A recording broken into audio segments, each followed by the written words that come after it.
ഞാൻ ഇത്രമേലേ വിചാരിച്ചിട്ടുള്ളൂ. കണ്ണനെ ഞാൻ ഒഴിവാക്കിയിട്ടില്ല, എൻ്റെ കൂടെ തന്നെ ഉണ്ട് എന്ന്. അപ്പൊ ചിലർ ചോദിക്കും ഭക്തി എന്തിനും മറ്റുള്ളവരെ കാണിക്കണമെന്ന്. അങ്ങനെ മറ്റുള്ളവരുടെ അടുത്ത് കാണിക്കാൻ വേണ്ടി എൻ്റെ മതത്തിൽ അത്രമേൽ സ്ട്രഗിൾ ചെയ്തിട്ടാണ്. നമസ്കാരം, എല്ലാവർക്കും വീഡിയോയിലേക്ക് സ്വാഗതം. അപ്പൊ ഇന്ന് നമ്മൾ ചർച്ച ചെയ്യാൻ പോകുന്നത് എല്ലാവരും ചർച്ച ചെയ്ത് പിന്നെ ഒരു പരിവമാക്കി ബോള് കണക്കാക്കി തട്ടാൻ തുടങ്ങിയ ഒരു വിഷയം തന്നെയാണ്.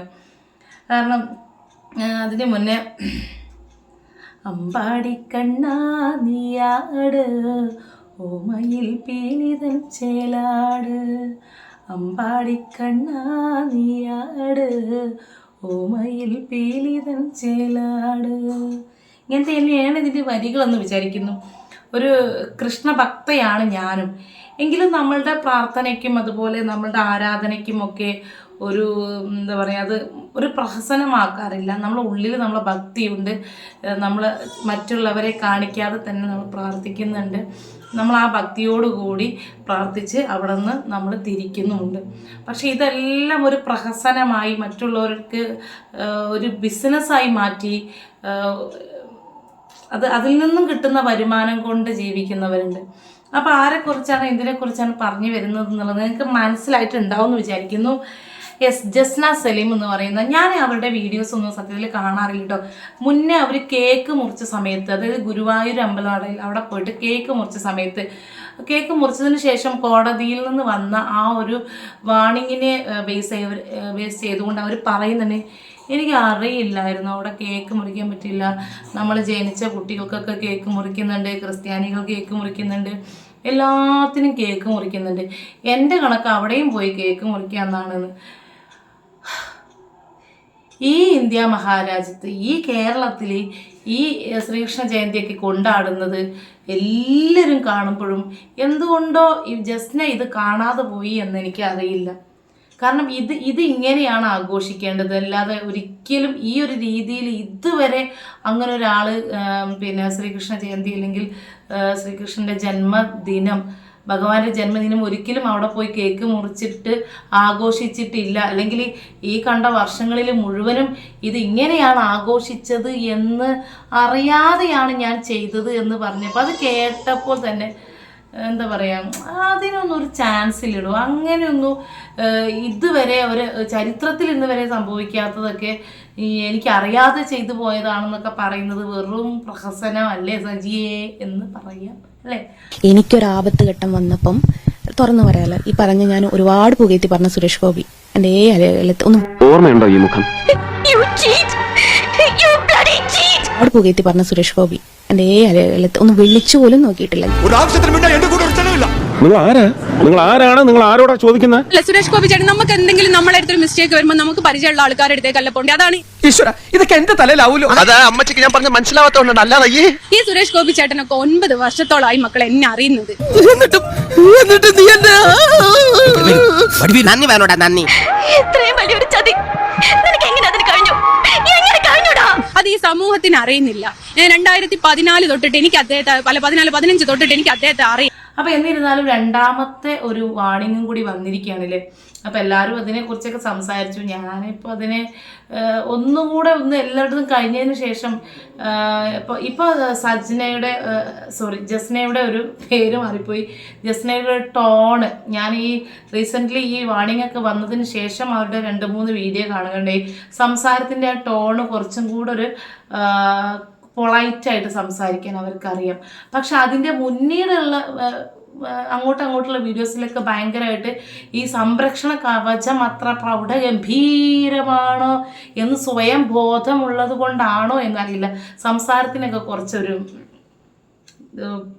പ്രൗഢി കൂടുതലായിരുന്നു. ഇപ്പം അതൊന്നും അങ്ങ് ഒതുങ്ങി. പിന്നെ അവർ ഒരു വീഡിയോയിൽ പറയുന്ന കേട്ട് നമുക്കൊരു ആപത്ത് വന്നാൽ നമ്മളെ പൊട്ട ചിന്തയാണ്, മണ്ടൻ ചിന്തയാണ്, നമ്മളൊരു വിഡ്ഢിത്തരമാണ് നമ്മളെ കൂടെ ആരെങ്കിലും ഉണ്ടാവുന്നത്.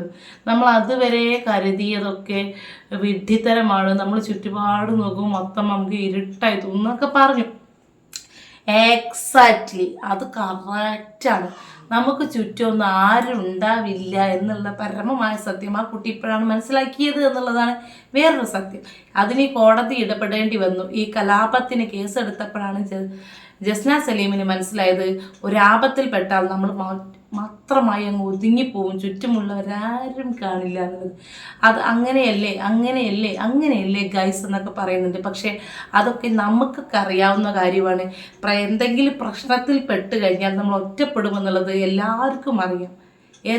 ഇത്തരത്തിലുള്ള പ്രശ്നത്തിൽ പെട്ട് കഴിഞ്ഞാൽ ആരും സപ്പോർട്ട് ഉണ്ടാവില്ല എന്നുള്ളത്. അത് മനസ്സിലാക്കാതെ പോയത് താങ്കൾ മാത്രമാണ്. ഇപ്പം അതിനെക്കുറിച്ച് ഏകദേശം ഒരു ധാരണ നിങ്ങൾക്ക് കിട്ടിയിട്ടുണ്ടാവും. അതായത് ഒന്നില്ലെങ്കിൽ മുസ്ലിം മതത്തിൽ നിൽക്കുക, അല്ലെങ്കിൽ ഹിന്ദു മതത്തിൽ നിൽക്കുക. ഈ മുഹിന്ദുവിൽ കിടന്ന് കളിച്ച് ഈ രണ്ടിലും കാലിട്ട് നടുവിൽ നിന്നുകൊണ്ടുള്ള വൺ മാൻ ഷോയിലാണ് പെട്ടുപോയത്. പിന്നെ വരയ്ക്കുന്നുണ്ട്, കലാകാരിയാണ്, അതൊക്കെ വലിയ കാര്യം തന്നെയാണ്. അപ്പം അതിനെ നല്ല രീതിയിൽ യൂട്ടിലൈസ് ചെയ്യാൻ പറ്റും. ഈ ജനങ്ങളെ കണ്ണിൽ പൊടിയിട്ടുകൊണ്ടുള്ള ഈ പരിപാടി എന്തെങ്കിലുമൊക്കെ പിടിക്കപ്പെടും എന്നുള്ളതിൻ്റെ ഏറ്റവും വലിയൊരു ഒരു തെളിവാണ് ഈ കണ്ടുകൊണ്ടിരിക്കുന്നത്. അപ്പം നമ്മൾ കണ്ണനെ വരയ്ക്കുന്നുണ്ട്, കണ്ണനെ വിൽക്കുന്നുണ്ട്, പ്രധാനമന്ത്രി അടക്കം എല്ലാവർക്കും ഇത് നൽകിയിട്ടുണ്ട്. അതൊക്കെ തന്നെ ആയിരുന്നു നിങ്ങളുടെ ഒരു സെലിബ്രിറ്റി ആക്കിയത്. ആ സെലിബ്രിറ്റി എന്ന് പറയുന്നതിൽ നിന്ന് തരം താഴ്ന്ന രീതിയിലേക്ക് പോവാതെ അതിനെ നല്ല രീതിയിൽ മെയിൻറ്റെയിൻ ചെയ്ത് കൊണ്ടുപോകുക എന്നതായിരുന്നു നിങ്ങളുടെ ഉത്തരവാദിത്വം. പക്ഷെ അത് എന്തോ എന്ത് ചെയ്താലും നമുക്ക് സംരക്ഷിക്കാൻ ആളുണ്ടാവും എന്നൊരു ചിന്ത എവിടെയോ വന്ന് ഇപ്പം അതങ്ങോട്ട് ഒതുങ്ങി പോയി എന്നാണ് ചുരുക്കത്തിൽ പറഞ്ഞ എനിക്ക് ഈ അവസാനത്തെ വാക്കുകളിൽ നിന്നൊക്കെ മനസ്സിലായത്.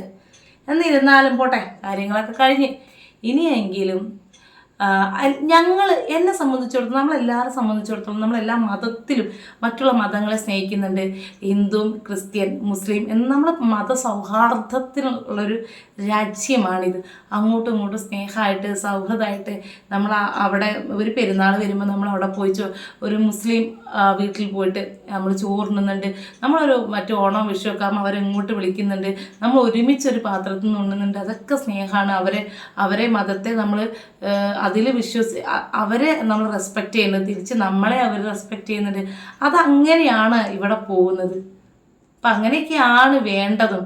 അല്ലാണ്ട് ഒരു മതത്തെ വിറ്റ് നമ്മൾ അങ്ങനെ അതിൻ്റെ ആവശ്യമില്ല. നമ്മൾ രണ്ടും എല്ലാവരെയും നമ്മൾ സ്വീകരിക്കുക, എല്ലാവരെയും നല്ല വശങ്ങൾ നമ്മൾ സ്വീകരിക്കുക. അല്ലാണ്ട് നമ്മൾ ഈ കാണിക്കുന്ന കളികളൊക്കെ വളരെ ബോറാണ്. അതുകൊണ്ടാണ് ഇത്രയും ആളുകൾ ഇതിനെ നിങ്ങളെ ബോഡി ഷെയ്മിങ് ചെയ്യുന്നത്. നിങ്ങളെ പ്രവൃത്തി കൊണ്ടാണ് നമ്മളെ രൂപം പോലും ആളുകൾ കളിയാക്കി തുടങ്ങുന്നത് അല്ലേ. പിന്നെ അതുപോലെ തന്നെ വേറൊരു വിഷയം എന്ന് പറഞ്ഞാൽ പലപ്പോഴും നിങ്ങളുടെ ഫാമിലി കാര്യങ്ങൾ അല്ലേ, അവരുടെ ഫാമിലി കാര്യങ്ങളൊക്കെ അവർ ഓപ്പൺ ആയിട്ടാണ് പറയുന്നത്.